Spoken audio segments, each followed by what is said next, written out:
Welcome to Drive the Daf, clear, structured explanation of the daily daf in 20 minutes. You can even follow in the car. Beitzah Daf discusses the halachos of purchasing groceries and various food items on Yom Tov and how you're allowed to do that. As we've seen in the previous few daf, it's forbidden to mention a specific price or a specific size, possibly, or even to measure in a specific kli. So how are you allowed to shop for these things? We'll have three mishnayos, first one right after the other, and then one all the way at the end of the daf. And this daf will take us to the end of the third parak of Maseches Beitzah. So let's begin with a short mishnah. Mishnah says, you cannot say to a butcher, weigh out a dinar's worth, that is a certain coin, weigh out a dinar's worth of meat for me. What you can do is have him slaughter and divide it between you and the other people who want. So the Gemara asks, how are you supposed to divide it? How are you supposed to express how much you want if you can't say a dinar's worth?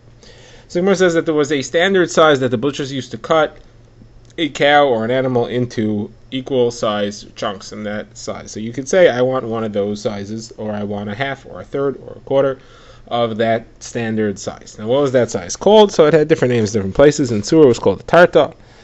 In Narash, it was called a chalka. And then in Pompadisa, it was called an uzya.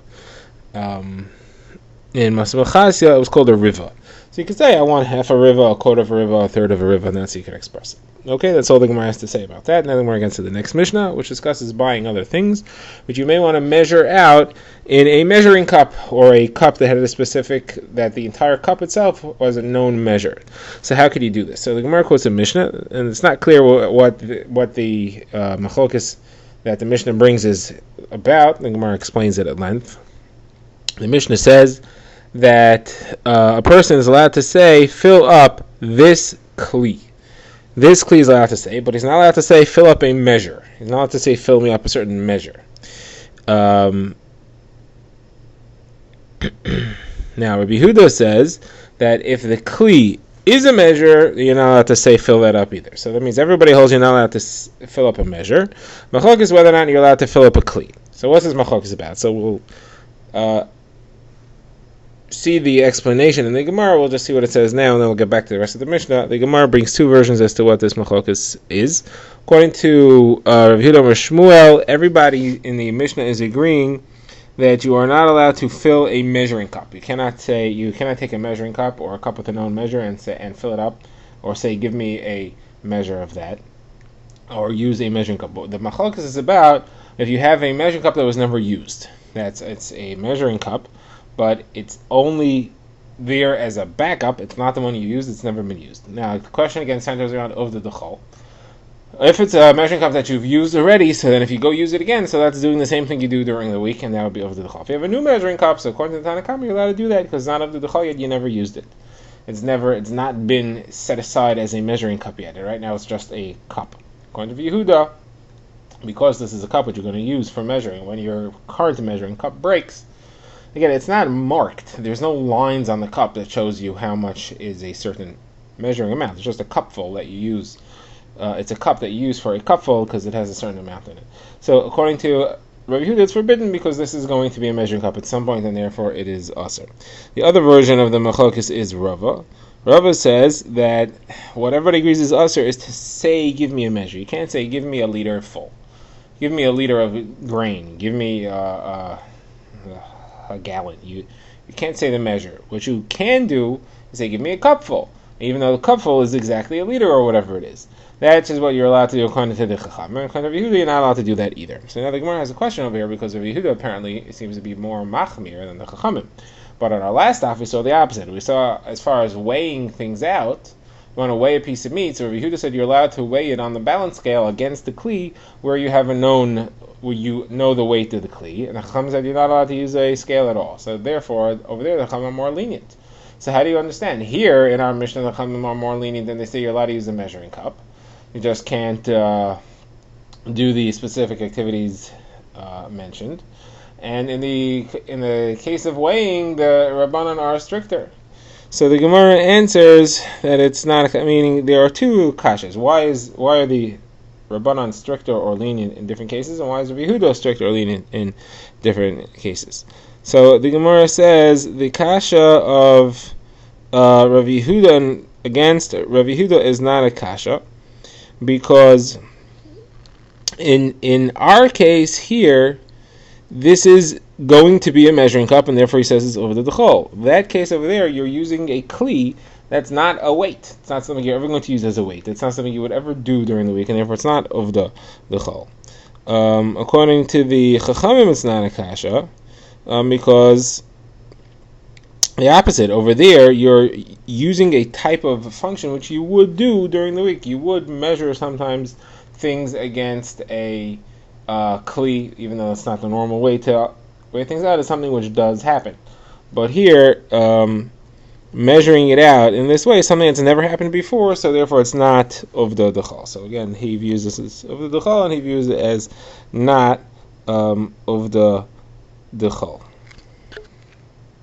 Okay, let's refer back to our Mishnah. The Mishnah continues, and it discusses a Talmid Chacham who is a wine and oil merchant by the name of Abishol ben Butnis. And the Mishnah says that he used to fill up his cups, his specific measure size cups of oil and wine before Yom Tov, and that way people came to buy on Yom Tov, it was already pre-measured. He could just give it to them. Abishol says he used to do that even on Chol HaMoed, because what would happen is that the wine, when you poured into the measuring cup, it would foam, and you would have to wait for the foam to go down before you could fill up the rest of the measure. And he didn't want to waste time on Chol HaMoed, and therefore he would do it before Yom Tov. He would do it before Yom Tov, even for Chol HaMoed, or he would do it the night before for the people who would come during the day of Chol HaMoed. The Chachamim say he used to do this even during the regular weekday where it wasn't Yom Tov at all, and the reason is because when you're pouring wine, in order for it to fill the cup that you're selling it in, so you would fill up a measuring cup and then pour from the measuring cup into the receiving cup. The wine sticks to the walls of the measuring cup, and you would have to hold it there and wait for it to drip down, or let it rest it in a way that it drips down. It would take a long time for it to drip out and fully fill up the measuring cup. And he didn't want to waste time doing that during the week, and he didn't want to cheat people out of their extra oil, and therefore he would set that up to run the night before. Now, Gemara quotes it ins and outs. First, the Gemara explains that the reason why he didn't want to waste time on Yom Tov specifically was because of bittul-based matters. People would come to ask him a lot of shaylas, and he didn't want to waste time dealing with measuring cups. He wanted to be able to answer their shaylas, and therefore during learning times, he had it all set up to run from before. Now, the Gemara quotes a Beitzah that says that he actually ended up with a lot of extra in this way, because there were a lot of times when he did not have enough prepared, and he would have to measure it out, and he would have to wait for the foam to go down, or he'd have to wait for the oil to drip out of the measuring cup, and people would be in a rush, and they would just be meichel it, and they would say, okay, I'll take it without the foam going down, and I'll take it without the oil dripping out of the measuring cup. What he would do then, though, is he would save that extra.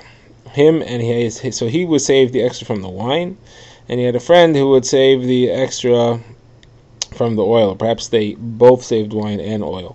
And the way they calculated it, Rashi explains this, is let's say he was serving wine out of a barrel that held 300 lugin, and he sold a lug at a time. After he sold 300 lugin, the barrel should have been empty.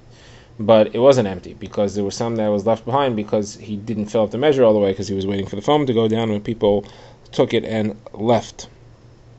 So he would take that extra wine that was left in the barrel and he would set it aside. How much was left? So he ended up having 300 barrels of oil and 300 barrels of wine from all this extra.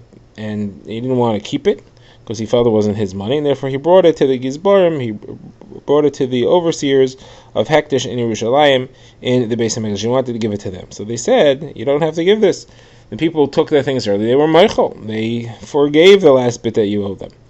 So they said, but we don't want it either. This is not our money. We don't want to hold on to it. So they said, if that's what you want to be machmir, then go use it for public funds. Sell it and use the money for public funds.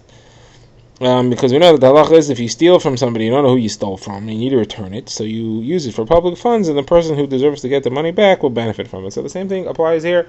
If you use it for public funds, the people that you want to return it to with your chumrah will get the benefit from it. What public funds? You should use it to dig wells and cisterns and all kinds of other water supplies. Okay, now the Gemara brings other halachos on the topic of scooping out with measuring cups. So the Gemara says that Rav Chizda took Rabbana Ukva for a walk, And he was telling him halachos, and he said that a person is not allowed to measure out barley to feed his animal. What he can do is scoop with a big scooping kli, with a measuring kli. He can scoop out a kav or two and put it in front of his animal, and doesn't have to worry the fact that he's measuring with that. Now, a cook, he's allowed to measure spices, and that's because otherwise, if he can't measure spices, he'll ruin his soup or whatever it is that he's cooking. A woman who's making flour who's making bread is allowed to measure the flour, because if she doesn't, then she won't take challah properly. She will be nervous she doesn't have enough flour in there, and she'll be cheap with the amount of challah that she takes. She's supposed to take 1/24th, at least in the days when it was actually given to the Kohen. And therefore, we do not say that she is not allowed to measure. We allow her to measure so that she knows how much she made, and she knows that how much she needs to take, and that she has enough even if she takes a proper amount. Now, Shmuel disagrees with that halacha. Shmuel says that's forbidden. The Gemara asks that Shmuel had a list of brises, and in his list of brises there's a brise that says that it's permitted. So Gemara says, so the fact that Shmuel says it's usher and his brise says it's mutter means that Shmuel is telling you halacha ve'ein mayrin kain. Halacha is that it's permitted, but he's telling people that it should be usher because you do not tell people that this is the kind of halacha which is permitted. Now the Gemara goes into the topic of sifting flour for a second time. We would have to always sift flour to get out the bran and the chaff and all kinds of other big pieces of the flour. When you sifted it a second time, everything went through the sifter. You didn't keep anything back, but it increased the fineness. It made it more fine and refined. It made the bread you baked with that higher quality. So there's a brisa as to whether or not you're allowed to sift that flour for a second time on Yom Tov. Is that considered to be a malacha or not? So the Tanakam says you're not allowed to. Rav Papi and Rav Yehuda ben Meseir said you are allowed to. Both of them agree that if there's a stone or a twig that falls in, that you're allowed to sift it for a second time. And the Gemara quotes another brisa, which was said in front of Ravina, that says you're not allowed to, but you are allowed to pull out the stone or the twig. And he said that doesn't make sense. Meaning he said that this brisa said you're not allowed to sift to get out the stone or the twig, but you can't pull out the stone or the twig with your hand. And he said that's boira for sure. That's pulling out the bad from the good. There's no heter. He protested. He did not like that brisa at all. And the Gemara says that Rava bar Rav Huna gave a shir at the entrance to Nahar Da, and he said you're allowed to sift flour for the second time. It's permitted. Rav Nachman said, that's a great big favor you did us. He said sarcastically, we don't need your favor. You could go throw it on the thorns. Look around, you see everybody has their sifters out. We already know this halacha. We don't need that heter that you said. Now, Rav Yosef said that his wife used to sift on the back of the sifter. As a chumrah, she did it with a shinoi, not using the sifter the right way, using it the wrong way when she did sifting a second time. He said, well, I like my bread very refined, and therefore what he was meaning to say was you don't have to do that. You don't have to use a shinoi. It's something which is part of preparing food, and therefore it's permitted. Marinot said Rav Ashi, his wife, would sift on the back of the table. According to the Tosfos, it's on the table altogether. That's also a shinoi. And Rav Ashi said, my wife is the daughter of Rami Bar Chama. Now, Rav Ashi was, in other Gemara says he was the son-in-law of Rami Bar Abba. So this would have to be changed the girsa here to Rami Bar Abba.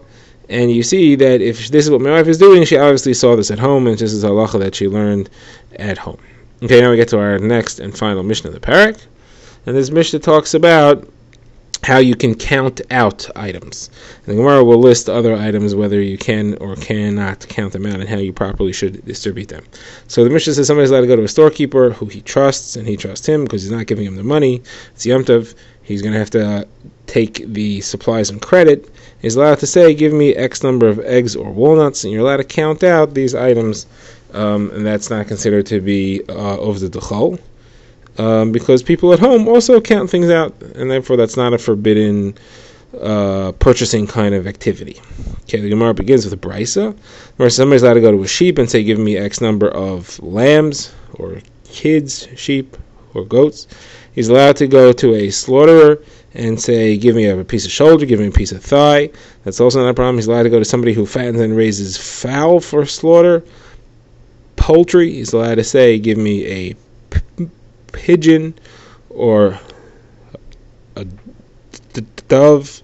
He's allowed to go to a cook or the baker and say, give me a piece of bread or a piece of cake.